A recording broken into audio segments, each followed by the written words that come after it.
Hello, Dr. Jack. How are you doing? Hi, Hosny. So good to talk Uh, with you as it, it, it, always. it, Great it, seeing it, you.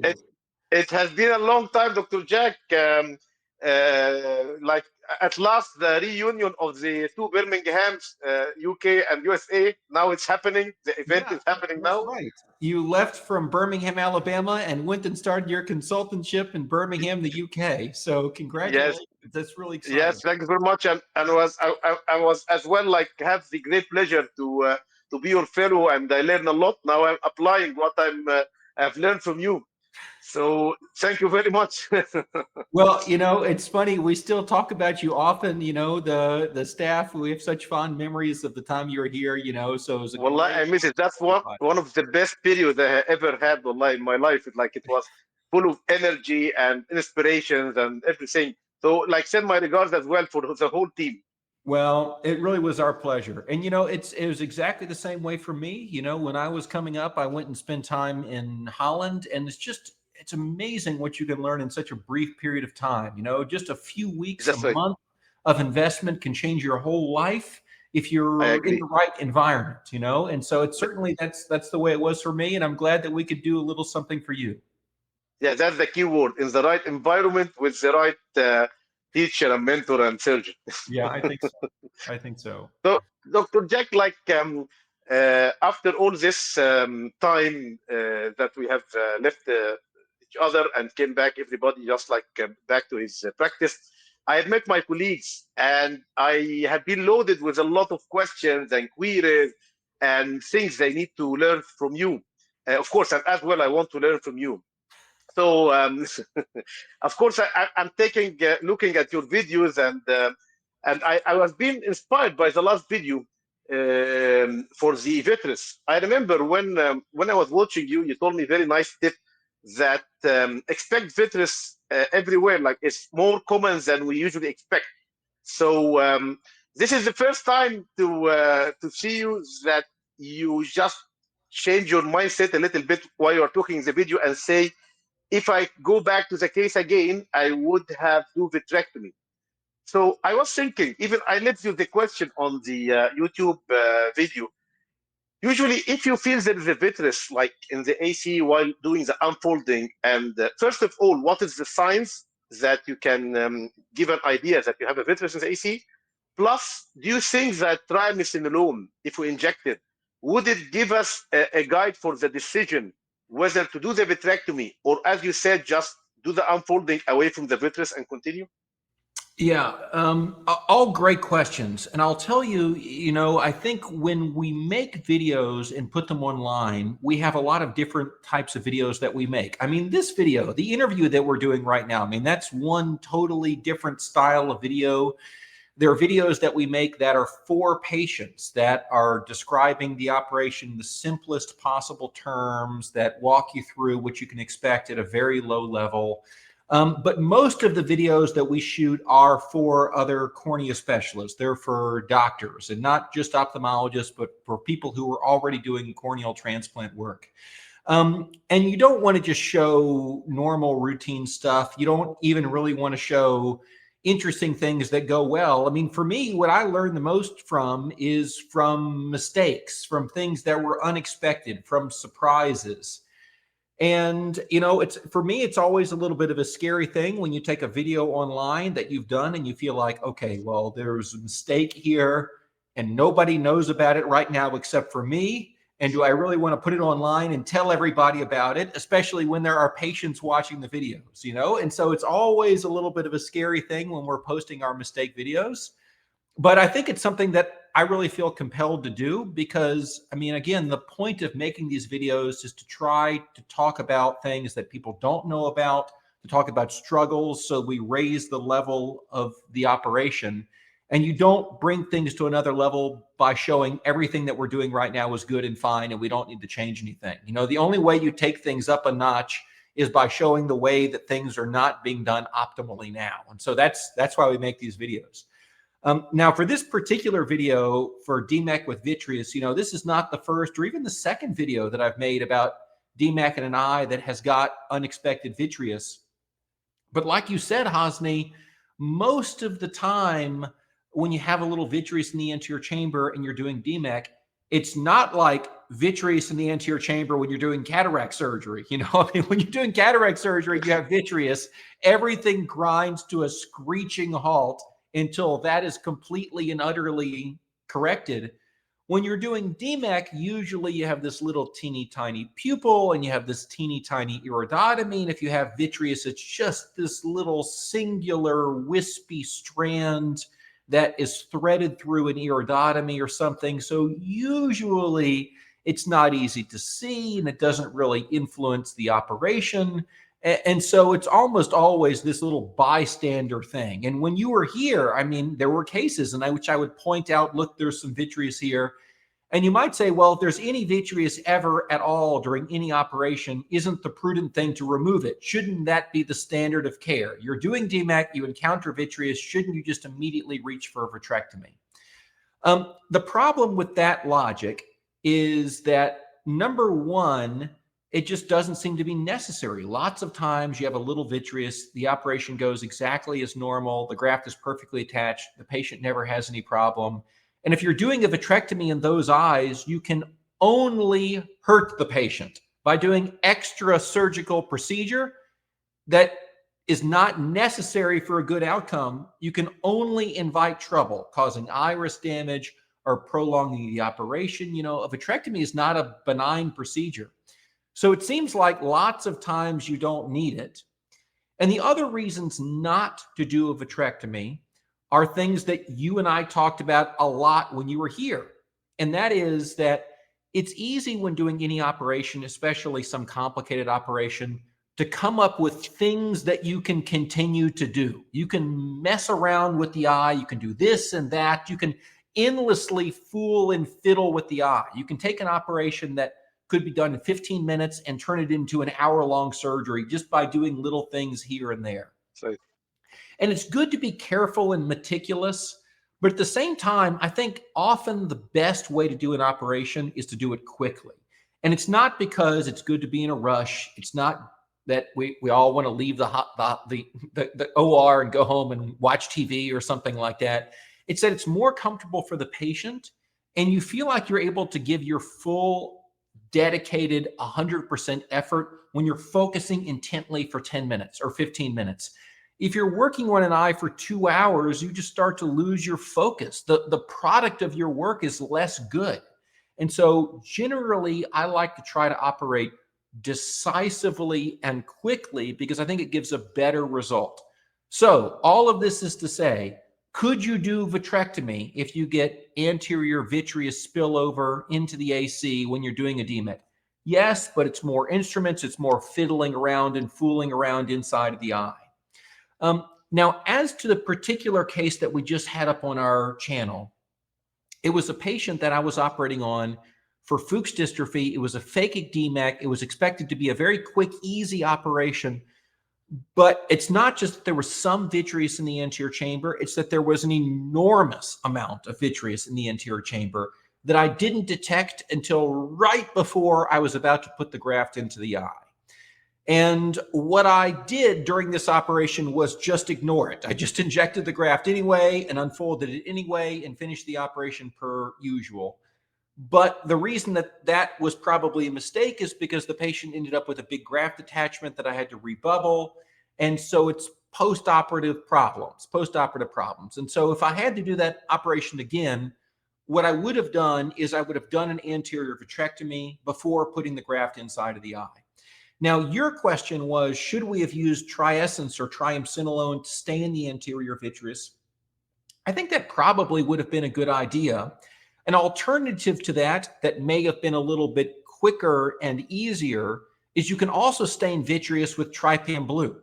And trypan blue is sometimes more accessible, it's more available rather than mixing up triessence. You know, triamcinolone is great. I mean, everybody knows how well it works, but it's not always immediately available, whereas trypan blue often is. You can inject that into the anterior chamber and it'll stain, not just shred remnants of Descemet's membrane, it'll also stain vitreous. And so you can perform a vitrectomy with trypan blue inside the eye as well.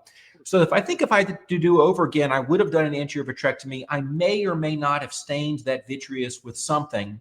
I would not have done a pars plana vitrectomy in this phakic eye. I think I would have kept it to the anterior chamber. But the reason I would have done it is because there was just so much vitreous in the eye, and it was just so central. I think rather than just trying to jump over that hurdle, it would have been better to eliminate it, not only to make the operation simpler, but to reduce the chances of a postoperative detachment, which we experienced. Sorry, there's a very long answer to your very simple question, but that's the way I think about it anyway. And what happened after the rebubbling? Is it now attached or what? Yeah, so it's been 2 weeks and now it's attached. So actually it just required one rebubbling, and the cornea is clear and the graft is attached. So it did not end in disaster. The operation did not end in disaster. But you know what you want is you want things to be approaching the platonic ideal of perfection. You know, you don't just want the operation not to end catastrophically. You want things to be better all the time. Every operation, at least I feel like I want to learn something from, so how it can be done better the next time. And I think it just would have been a better strategy to do a vitrectomy in that eye. Yeah. So when it comes to, we talk about the trypan blue now, it's a very good idea. It didn't came to my mind that trypan blue will do the vitreous. Will stay in the vitreous. I have a question from one of my colleagues. You know, when it happens, there's a stromal fibers when after the descemet or when you're doing the preparation for before injecting the graft. Some actually, there is two opinions about this. Like some people just are very obsessive to remove it with a microforceps, and on the complete opposite, some other surgeons say keep it because it will help the attachment more of the graft. So what do you think about this? I think that in general, I think it's good to try to avoid roughening up the posterior stroma. You know, with DSEK, it used to believe you wanted to rough up the back of the cornea to encourage graft attachment. And Garrett Mellis used to always hate that idea. He used to think, no, you want to preserve the optical purity of the cornea. You don't want to intentionally scuff it up with some metal instrument. That used to make him cringe every time anyone said that. But I think that sometimes you're doing your very best to strip Descemet's membrane, and you end up roughening up the posterior stromal fibers anyway, and you have these raggedy little tattered shreds of posterior stroma. And I used to be very meticulous about stripping them away, and when they couldn't be stripped, I would grab them and cut them with coaxial forceps and scissors inside the eye, because I thought, well, you don't want these big bulky wads of stroma on the back of the cornea precipitating a detachment. So if you have any kind of irregularity, you should shave it down or peel it off as much as possible. Again, you can take a 10-minute surgery and turn it into an hour-long operation, plucking and peeling and stripping things off the back of the cornea. And what I have done now in the past several years is now I just leave those alone. I leave them alone because I don't think that, practically speaking, the attachment rate is any better if you remove that stuff. And probably it's worse because you prolong the operation, you get more corneal edema. You think you're doing good by stripping off little fibers, but oftentimes you're creating bigger disruptions in the posterior stroma, so you're working counterproductively. So my overall advice is try not to excoriate the posterior corneal surface, but whatever imperfections you have, leave them alone and don't go and mess with them afterwards to try to clean them up, or you make things worse. Yeah, the same apply, Dr. Jack, for the distal membrane remnant. Like, do I have to be very extremely meticulous, or like it's okay? Like, if there is some remnant here or there, it won't affect it too much here. I don't know the answer to that question. I try to be meticulous at removing the Descemet's membrane. The reason I try to be meticulous is because I think the eye looks much more beautiful in the postoperative phase. You see an eye that's had DMEK and all of the Descemet's membrane around has been removed, and it just pops. It's wow, amazing. Yeah. And you see an eye where the stripping has been less complete, and there are these little pigmented shred remnants curled up in the angle or up against the back of the cornea. and it just looks sloppy and bad. Now, does that impact the patient's vision? Probably not. It probably doesn't. But I think all things considered, if you can have a beautiful result, that's better than having an ugly result. You know, I mean, if you operated on an eye and you have somebody else look at your surgery, another, corneal specialist or an eye doctor, you want them to say, wow, not, I'm surprised the patient can see that well, considering how bad that looks. You know, I mean, it's kind of like, my baseline impression is you want things to be beautiful. Now, I will say that I used to think that having remnants left behind precipitated detachments. I used to think that. And I do think that's probably true, that if you have this big balled up wad of remnant next to the main wound, for example, and the graft is interacting with that, yeah, probably it does produce a detachment. But I think just unstripped little peripheral edges probably don't provoke detachments. And the reason I say that is that so often you see a patient after you feel like you've done a complete Descemet, you feel like you've removed all Descemet's membrane, you do the surgery, the graft is attached, you see him the 1 day, 1 week, 1 month, 3-month postoperative period, and you just happen to observe they've got some big unstripped remnant left there in the interface that you missed during the surgery. But you see that all the time, and those patients are not getting detachment after detachment, and you're rebubbling them over and over and over again. So I think we see a lot more remnants than we would expect to see, considering how meticulous we try to be. And it doesn't seem like those remnants are showing up in people who have detachments. It seems like we just see them randomly. They probably don't have anything to do with the attachment of the graft, but they look ugly. And so I try very carefully to remove them. Yeah, so we do just our best, and it will not affect too much, but we have to try our best to remove this remnants anyway. Yeah, I think So so. I got here. It's a question. It happened in front of me as well with one of my colleagues. Sometimes the graft just stuck in the angle. You don't know why. So is there like a specific strategy to fix this? I know you are because of your experience, you got this kind of boldness, like you can just pick it up and pull it. Is that the way how it should be, or how to fix this issue of getting the graft stuck into the angle? I will say that when the graft is wedged in the angle, the temptation is to try to bump it out by knocking the cannula into the angle, to try to shuffle the graft out of the angle. That usually doesn't work. That usually doesn't fix it. The way to fix it is to deepen the chamber. If you deepen the chamber, it relaxes the pin that holds the graft in the angle. Usually the graft is pinned in between the cornea and the iris. And so if you deepen the chamber, it opens that space and the graft can sneak out. So if the graft is wedged in the angle, I like to deepen the chamber, which gives it more space to escape. And if it doesn't come out naturally, then you can even squirt it a little bit with the saline on the cannula, and that will usually move the graft out of the angle. And I like that better than directly grabbing it and engaging it with forceps or tapping on the eye, because you have to release the sort of pinching that's between the iris and the back of the cornea. So you have to deepen the chamber for that. Yes, so we'll try this strategy then, like just deepen the chamber, and this will release the pin between the iris and the cornea anyway. So again, like this kind of this scary complication, or not complication, steady challenging situation, the fibrin.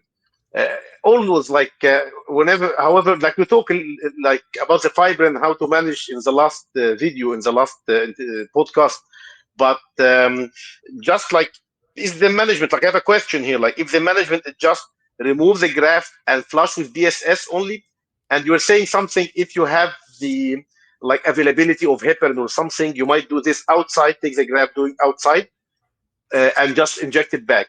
But like, it's just if you don't have this this kind of facility, you just remove the graft, do with BSS, like flush the AC with BSS and bring it back, or what do you do?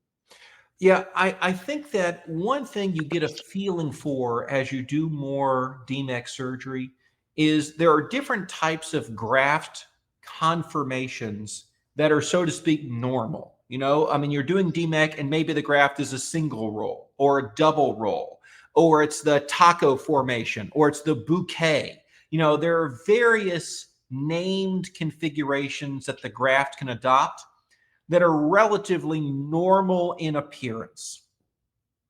Every once in a while, though, when you're doing DMEK surgery, the graft will just be weirdly contorted in the eye.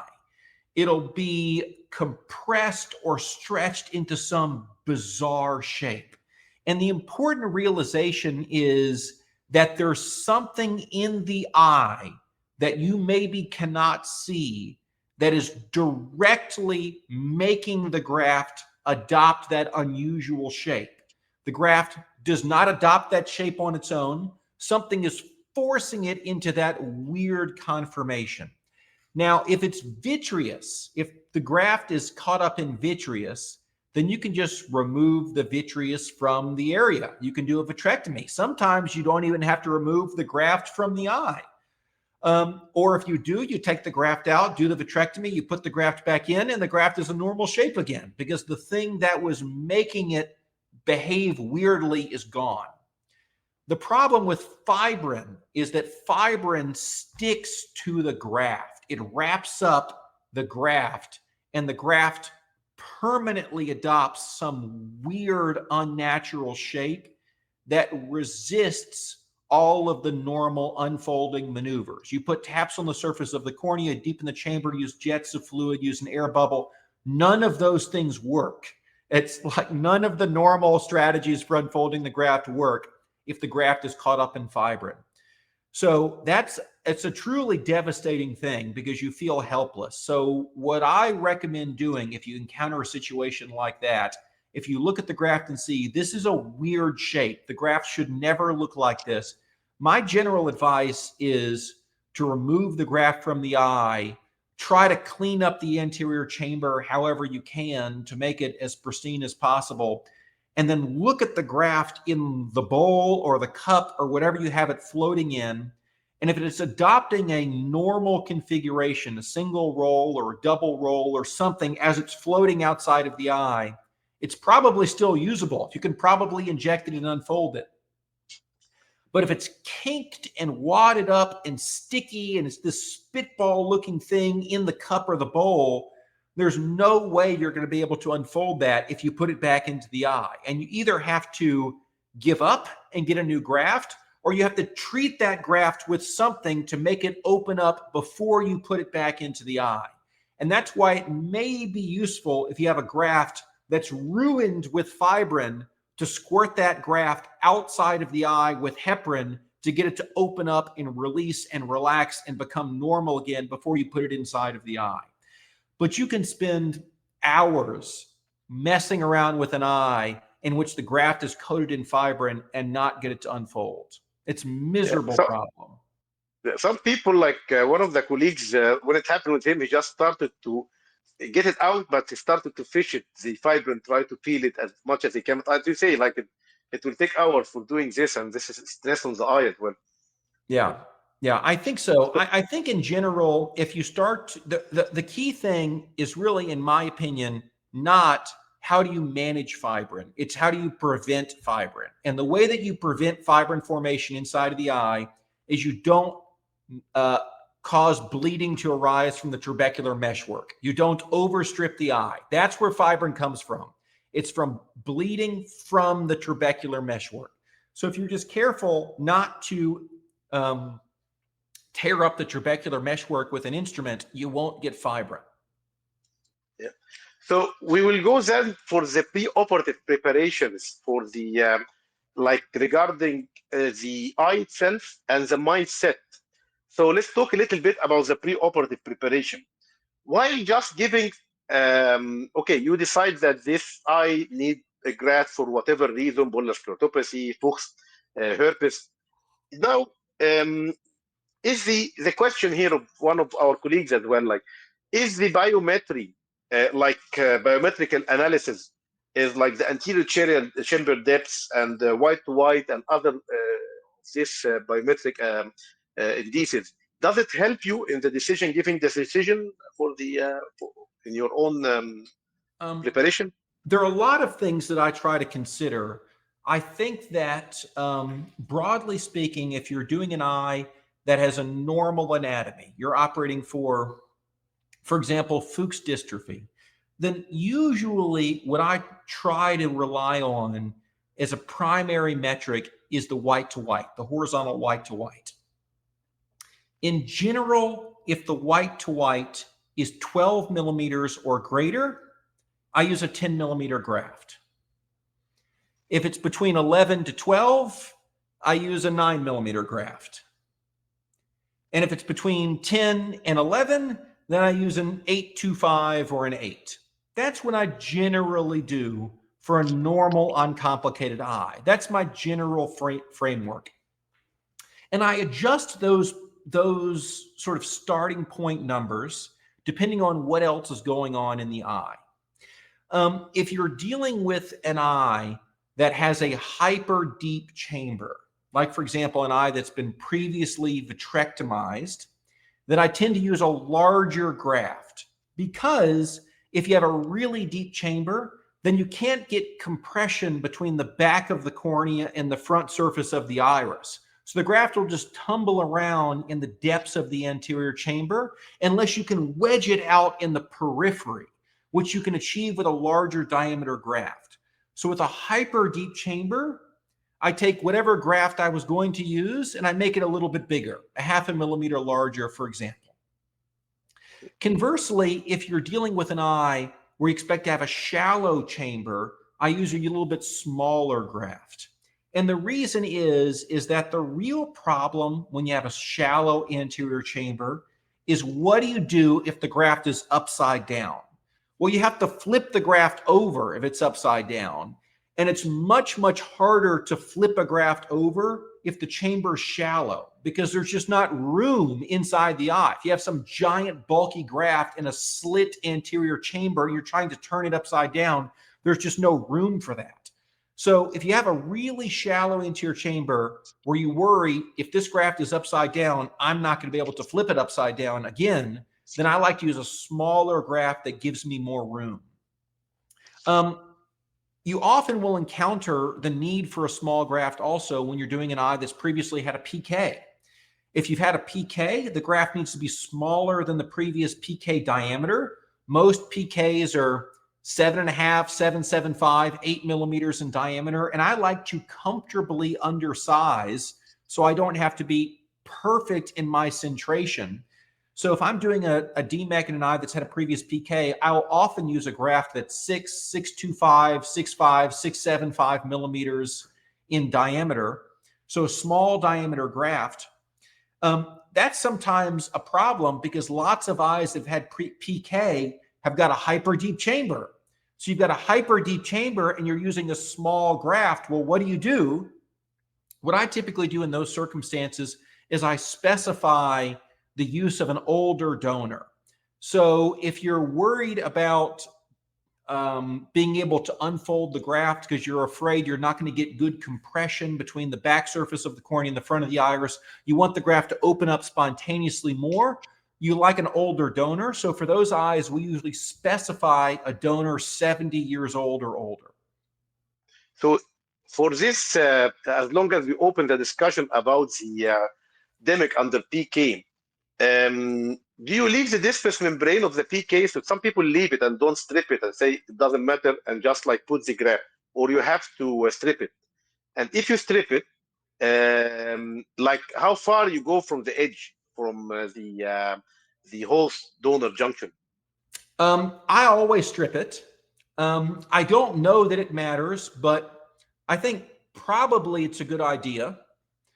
Certainly when I'm doing DMEK in an eye with bullous keratopathy with no guttae, I always strip then as well. You know, I don't know what would be special about the existence of the PK that means you can leave the native host Descemet's membrane. I think you should remove it like you always do with bullous keratopathy. What I typically do is I score just inside the interface with an inverted Sinskey hook. And whatever little shred remnants are left behind, I go back and pick at them with a coaxial forceps.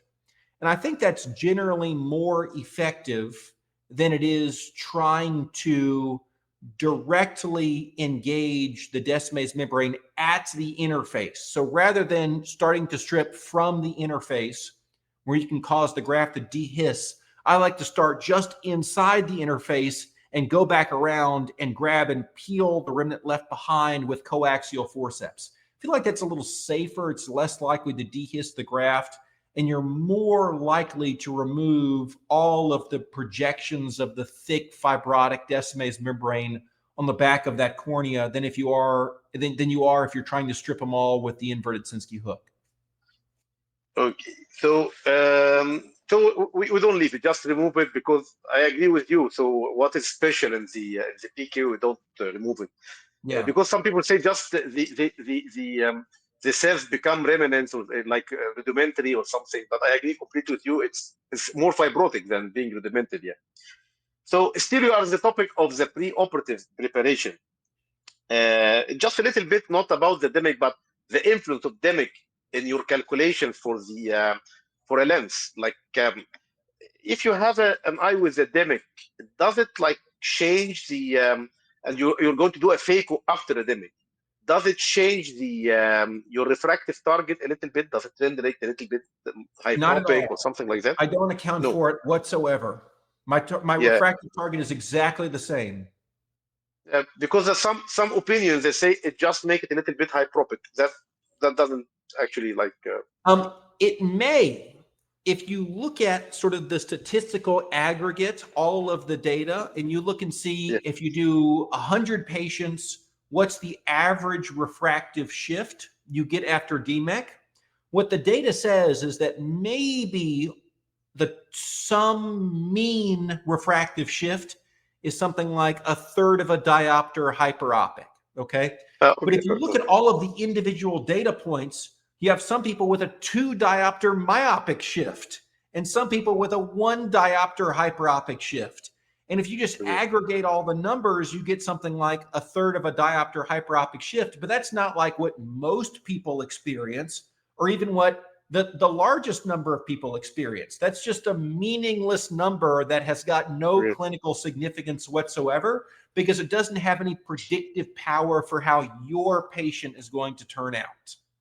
Okay, so like just like treat it as a normal cornea and just like go for whatever you are aiming for, and that's it. Yeah, I mean it's like Hosny, if your parents asked you, well, how did you do on your physics test? And you said, well, the average grade in the class was a C.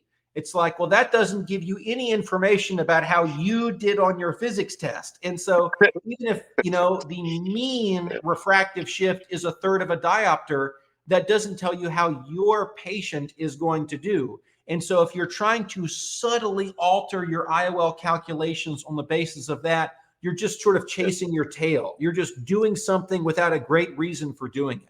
So I just keep my IOL calculations the same because the scientific evidence for adjusting them is very, very poor. Yeah. I was saying this trick like the average is C because I want to prepare them for my for my C grade. So like as if I am just very smart talking statistically. Yeah. So as well, we have a question about the phakic DMEK, like a DMEK in a phakic eye. So do you still recommend doing this, and when you recommend to keep it? Like because some even in my practice with some of my seniors when I was doing, they always say even if there is a very tiny amount of cataracts, which is insignificant, they recommend to do phaco, even phaco and DMEK then, or phaco DMEK together. So what do you think about phakic DMEK, and when do you recommend it? I think it's an interesting question, and I don't know that I have the right answer. Let me tell you the way that I think about it. Okay, here's the way that I think about it. The best reason for doing phakic DMEK, in my opinion, is just intuitive. And that is if you have a 40-year-old patient, which is not uncommon for us, a 40-year-old patient, and you look at them and they've got 20/30 vision and they have confluent guttae and they have a crystal clear lens. somebody with no nuclear sclerosis at all, are you really going to recommend cataract surgery to that person? Maybe, maybe, but I always feel guilty doing that. I always feel guilty looking at a perfectly healthy lens and recommending that we take it out. Not for any scientific reason, but I just feel guilty taking out and removing and throwing away a perfectly healthy part of the eye. So there's just that emotional, intuitive reaction that I have against doing that. The more logical scientific reason, I think, to avoid unnecessary phaco-DMEK is because I don't think it's controversial that the phaco is the more dangerous part of the operation. When you have phaco, you can have problems. You can break the capsular bag. You can drop nuclear pieces into the back of the eye. You can have a refractive surprise. I mean, there are bad things that can happen when you do phaco. And if you have a patient that really doesn't need a phaco-DMEK and you're doing a phaco-DMEK on them, and you have a posterior capsular rupture and there's vitreous loss and maybe there are nuclear fragments in the back of the eye, and you're thinking to yourself after the surgery, why did I do that? I just didn't, there's no reason to take on this extra risk. Then you just feel bad about what you have done. So I think that lots of people think, well, why do something that the patient doesn't really need yet that involves more danger and risk? So that's the reason why not to do phaco-DMEKs. On the other hand, I think that one of the most unpleasant things for me to experience when I do phakic DMEK on a patient, one of the things that I hate the most is you do DMEK, it goes perfectly, the cornea is crystal clear, you walk in to see the patient and you're excited because you think they're going to be really pleased, and they kind of have a sour look on their face in the exam room, and their vision is only 20/60 or 20/70, and they have a cataract. And now, which is worse because of the DMEK, by the way, the DMEK made the cataract worse. And now you have to explain to the patient, well, before you didn't have a cataract and now you do, and it was caused by the DMEK, but it really wasn't my fault. And now we have to go do more surgery. And this time you'll do well. I promise this time you'll be happy. This time it's going to be different. You're going to like it this time. Okay. And so you just lose a little bit of credibility, and it's kind of an awkward conversation, and it's disappointing to the patients.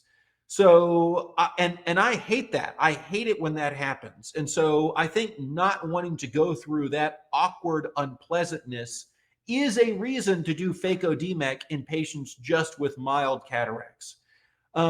I would say that in patients in their 60s or so, especially in their 70s, we do phaco-DMEK as opposed to phakic DMEK on almost everybody, just because those people are getting ready to have cataract surgery anyway, and it's just more convenient to have one operation instead of the other.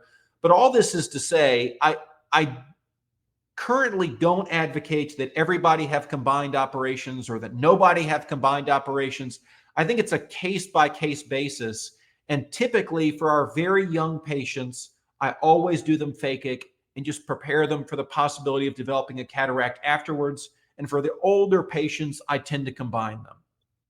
And this is cataract just for the manipulation, because it's just have been thought that like mostly the FF6 causes the cataract more than air, or it's the manipulation itself of the surgery. No, it's the gas. It's the gas bubble. And the SF6 definitely causes worse problems with cataract and with posterior synechia than air. It for sure does. Yes. And that's one reason why we don't use SF6. Yeah. So let's talk a little bit about like when the mindset when you're going to the surgery. Like you need to know, like as if you're doing a cataract surgery, like I think in Moorfield, when we were there, like they were just tagging the patient about green, amber, and red. So it depends on how hard is the case. So just you be in a good mindset that if it's green, like okay, it's taken less time. If it's red, it needs a senior surgeon. So in your opinion, can you give us like a small, nice scheme about what cases we can cause, like call it the red cases or high risk cases in the DMEK, so that will be mentally prepared and give it a long slot and be with a senior surgeon? The cases that I regard as red, the ones that I worry about the most, is when I am worried about dropping the graft into the back of the eye. So if the patient doesn't have an iris, for example, or if they don't have a lens and they don't have an iris, so basically unicameral eyes, those are the ones that I worry the most about.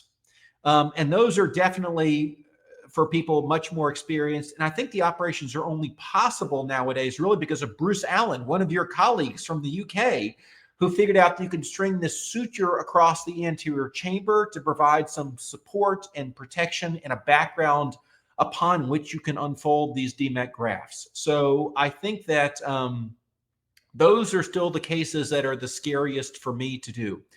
I will also say that in eyes that are basically unicameral, we tend to leave those patients lying flat on their back in the operating room for between 30 minutes to an hour. Now, I don't make anybody lay flat afterward, after the surgery at all. After the surgery is over, everybody goes home and they just sit upright and there's no supine posturing at all at home.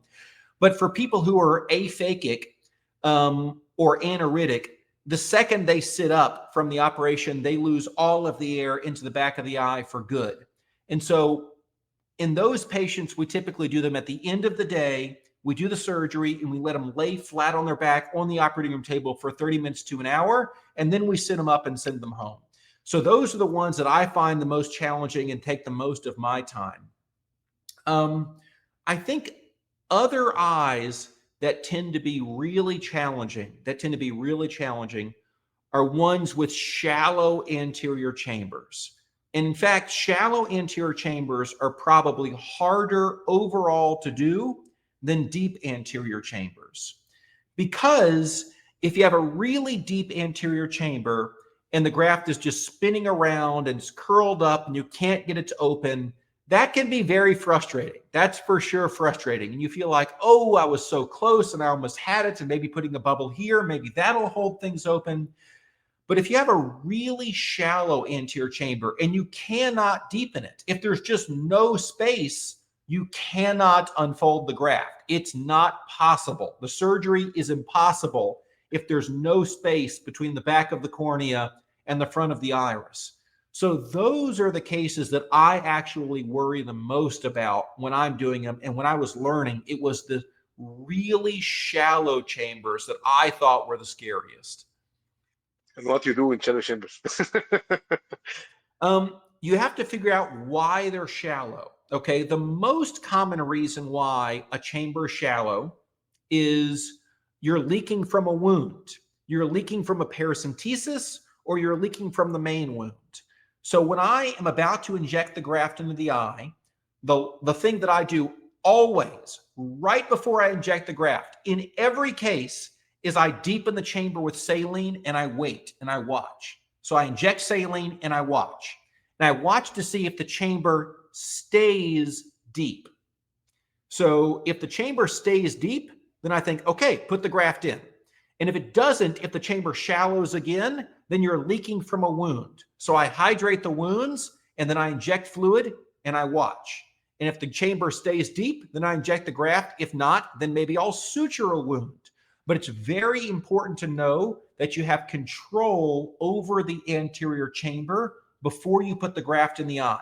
Always, no matter what eye you're working on, because if you don't, if you're leaking from some wound and you're not paying attention, then the chamber is continuously shallow and you don't have room to unfold the graft. So that's the first thing. You make sure you're not leaking from a wound. The other thing is that people advise against or caution against DMEK in eyes that have had vitrectomy, because they say, well, the chamber is too deep, then you can unfold the graft.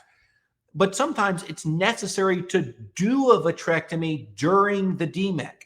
If you have some impossibly shallow anterior chamber, doing a core vitrectomy, just putting a port in and vitrectomizing the eye, just doing a blind pars plana core vitrectomy, will deepen the chamber and allow the graft to be unfolded when otherwise it would be impossible. So that's another really important trick. is do a limited pars plana vitrectomy when you otherwise can't deepen the chamber. Is this in the phakic eyes, of course? Like Yeah, even in a phakic eye. oh, okay. So um, just you were talking about the injecting the graft. I find you used to use the dork cartilage, but now you change the dork cartilage.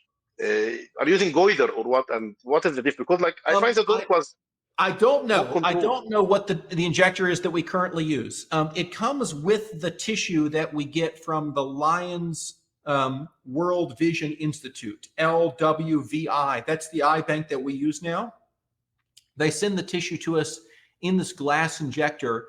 I think it's some modified version of the goiter injector. I'm not exactly sure what it is, but it's some It glass looked tube. like It's some glass tube, and it works well. It fits easily through our 2.4 millimeter incision, so there's no trouble getting it into the eye.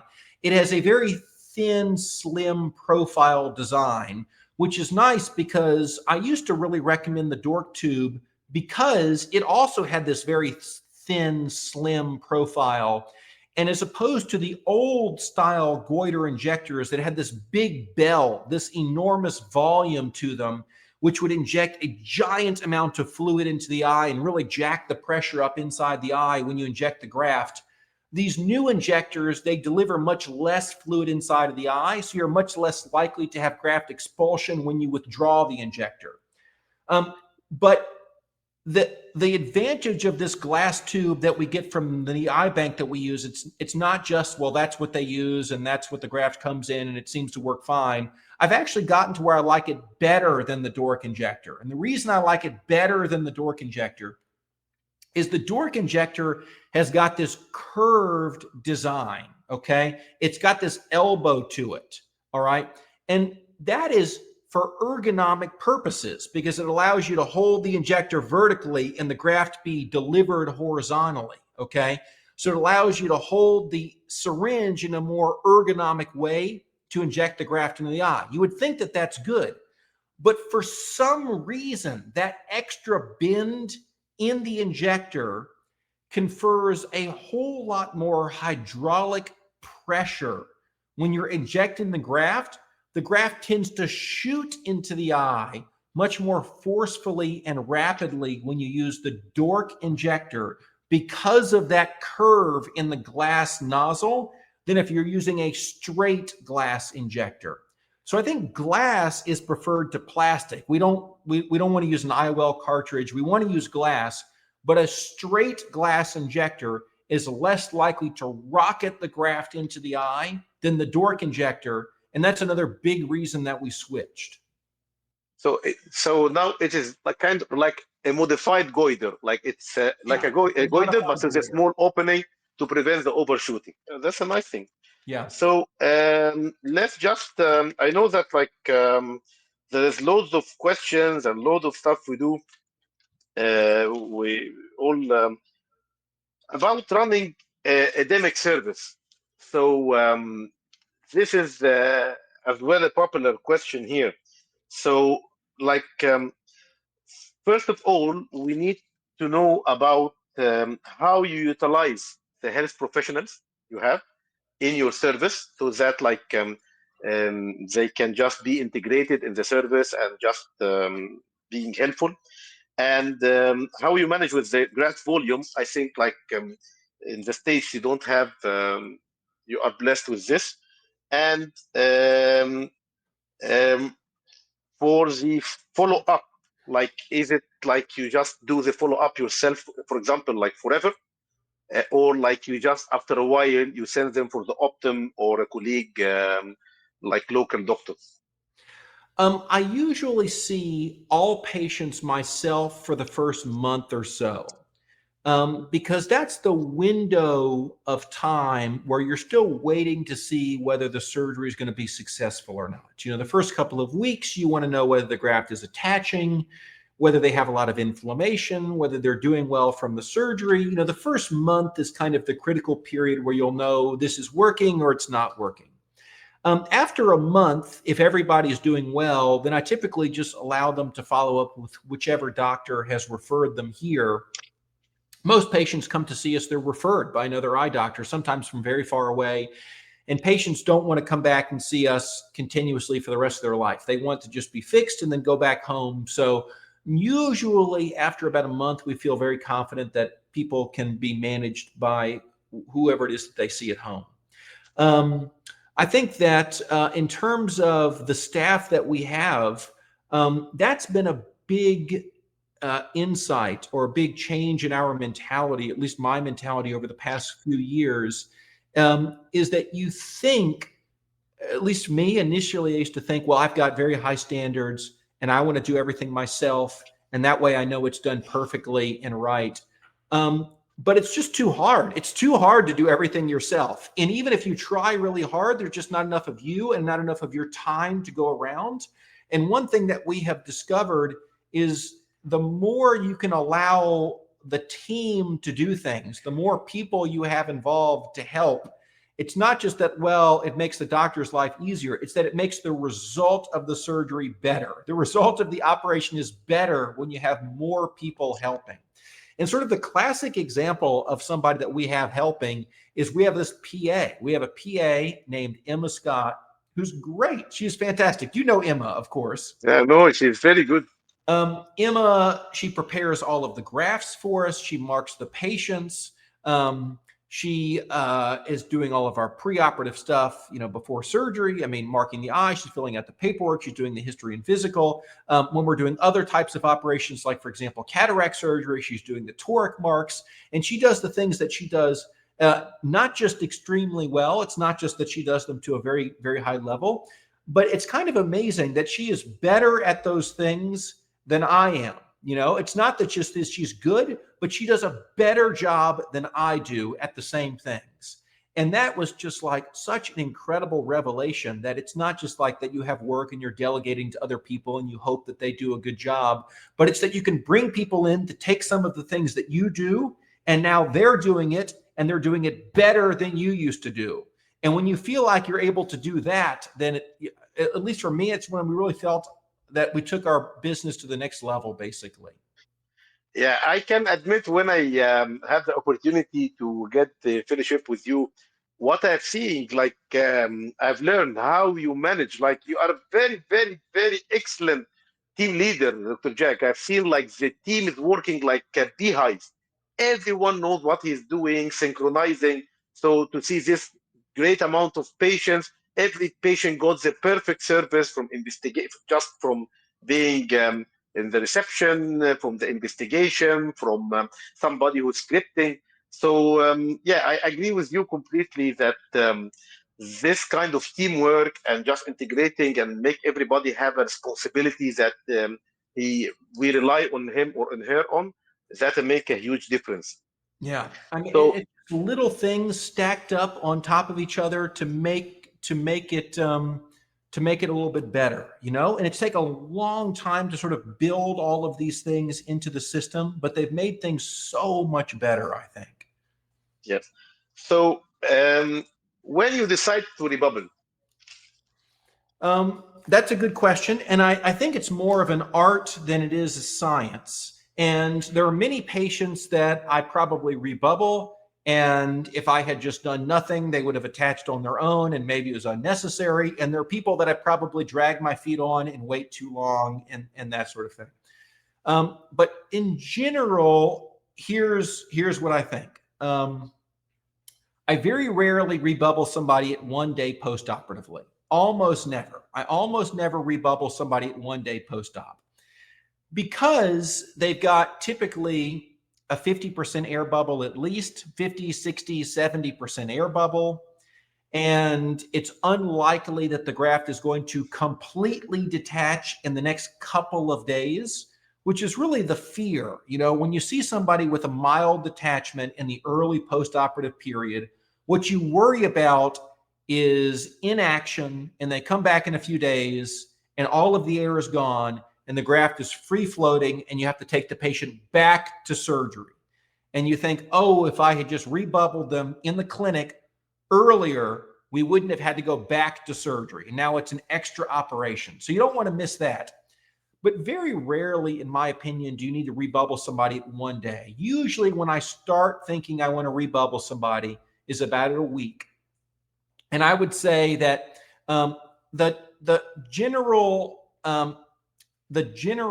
pattern that I follow is that at a week, the cornea, the central cornea should be clear, and the eye should be comfortable, and the patient should be happy with their progress. So if I see the patient at a week, Miss Jones, how are you doing? And she says, I'm getting better every day. Okay. How's the eye feeling? It's better every day. And we check her vision and it's 20/50 or 20/60, but she's happy.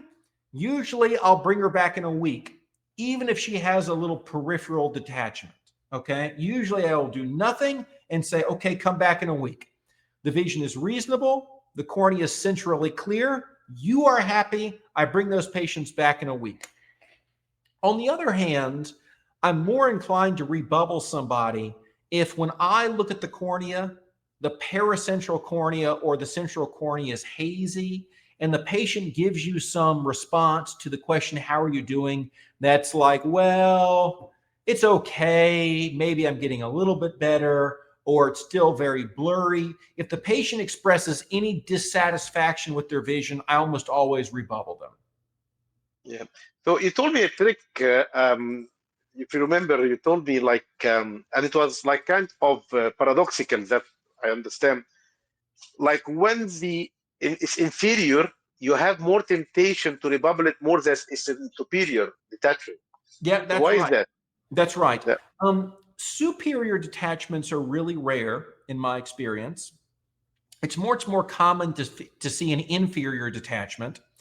I don't know why that is. You know, you might say, well, it's obvious because an inferior detachment, you get less exposure to the bubble. The bubble dissolves sooner from the inferior cornea, so it's less supported. So obviously you're going to get the detachments there first.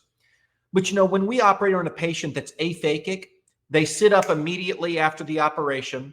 The bubble goes immediately into the back of the eye. They don't have any bubble coverage over any part of their cornea at all. They also get inferior detachments. It's not like, well, they just get a random detachment, even though they have no air bubble support. They also get an inferior detachment.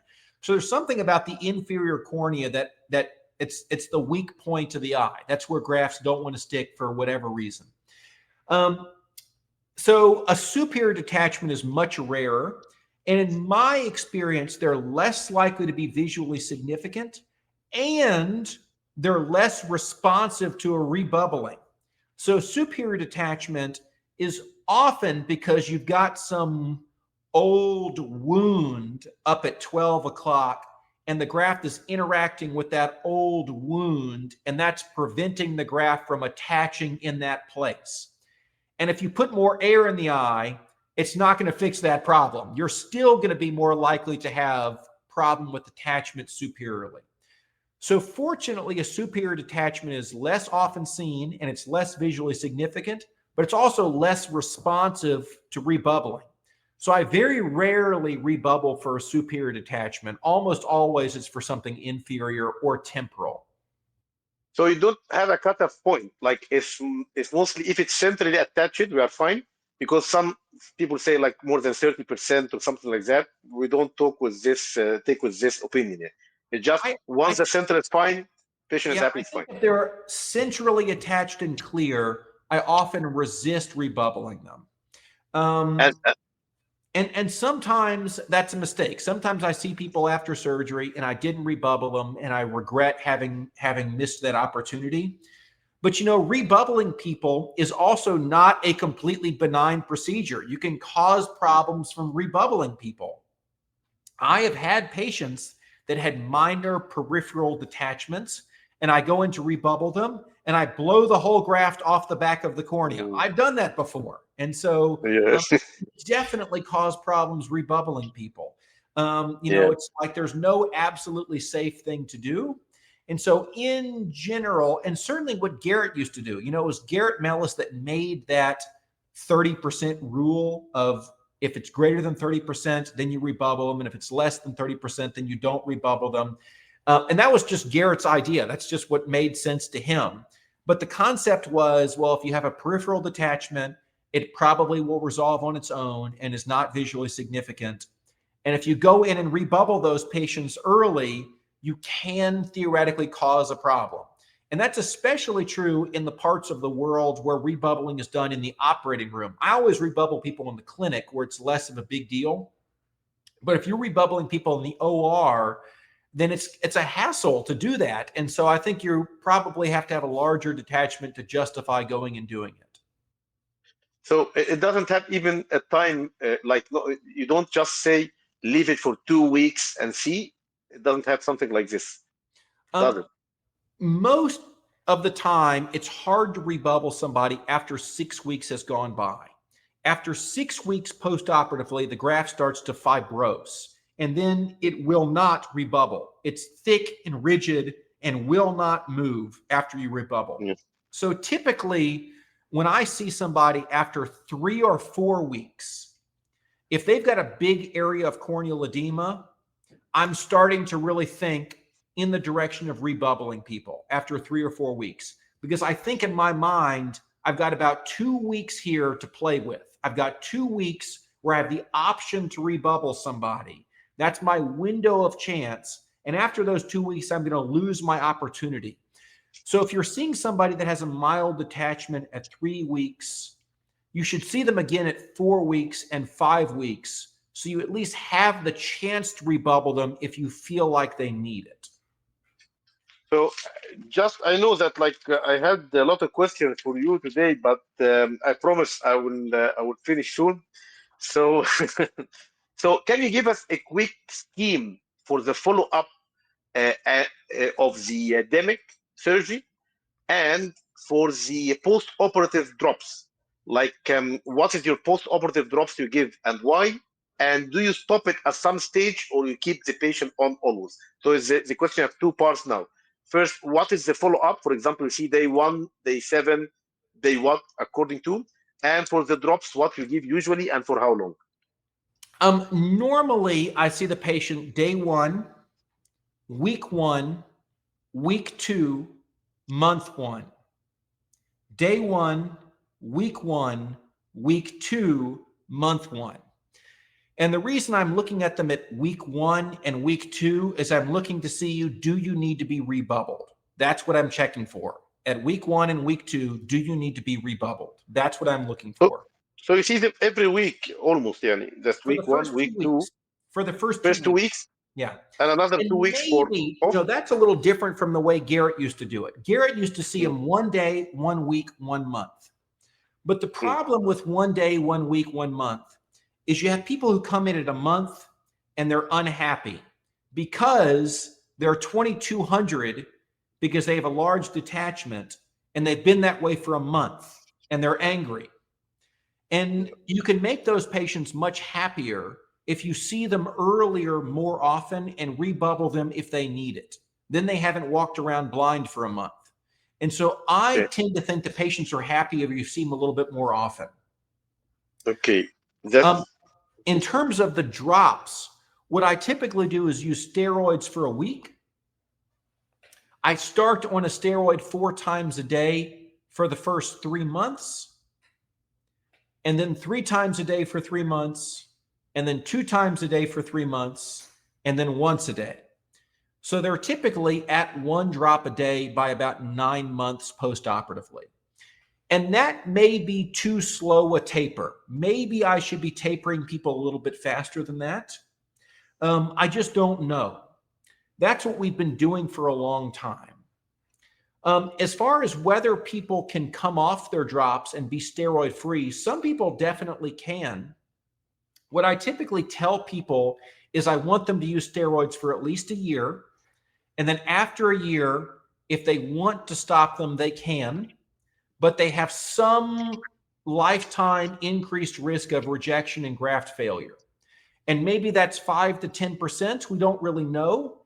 But I say, if you want to run that risk, you certainly can.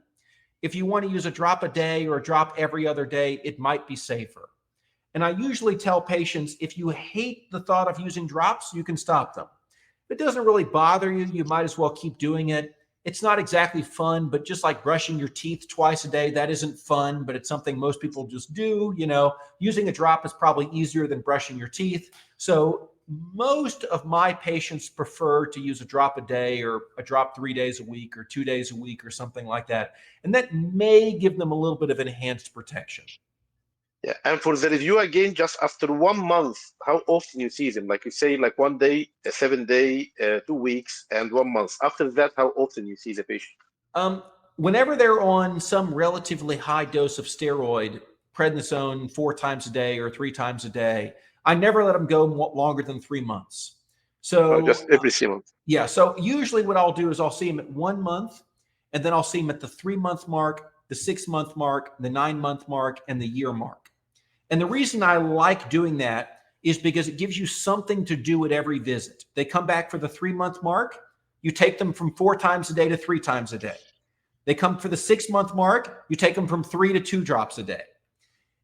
So it gives you something to do at every visit. We tried spacing those visits out, and we would say, well, Miss Jones, I want you to use your drops 4 times a day for 3 months, and then 3 times a day for 3 months, and then 2 times a day for 3 months, and then go to once a day, and come back and see me in 9 months, and we'll see how you're doing. And she'd come back 9 months later, and she's still using the drops 4 times a day. You know, people, they just cannot follow a schedule like that. People don't, they don't, and I'm not saying I would do any better if I was a patient. I'm just saying that I've learned from experience, when you give people a complicated schedule of use this drop this number of times, this many days, people don't do it right. They just never do it right. And so rather than telling them follow this recipe, we've decided, well, it's just better if we do it. It's better if we back the drops down for the patients. It's just a simple, easy way to handle it. So just in a simple word, every 3 months for the first year, then like after that will be like a longer period. Yeah. Yeah. Yeah. So after that, it's every year. Every year after every year. 5 years. Okay, that's fantastic. Last question, I promise, and this is for me, this is like my question. For the cares, like the manual techniques that I'm really very much convinced for it, because like like most of the centers do it is with the femto, and when I see you doing this huge amount of patients with the manual and this very nice results, so I see that it's much cheaper, much easier, much everything. So what I'm asking, what is the least thickness? Because I got this patient really, and I haven't booked him yet until I ask you. What is the least thickness if in a keratoconus patient to do a manual cares? We have definitely done it on patients less than 300 microns thick. So you can do it in very advanced cones. I don't know if there is an absolute prohibitive minimum corneal thickness. I think probably any thickness would be sufficient. We did a patient maybe a month ago in our office with cares that had previously had Bowman layer inlay surgery by me. So he had a Bowman layer graft in the past. Complicated surgery. And now he's having cares. And I thought that during the channel dissection, I thought, wow, this is really so easy to make the channel dissection in this cornea. The cornea is so ectatic, it's so floppy. The manual corkscrew dissector is just going like a knife through hot knife through butter.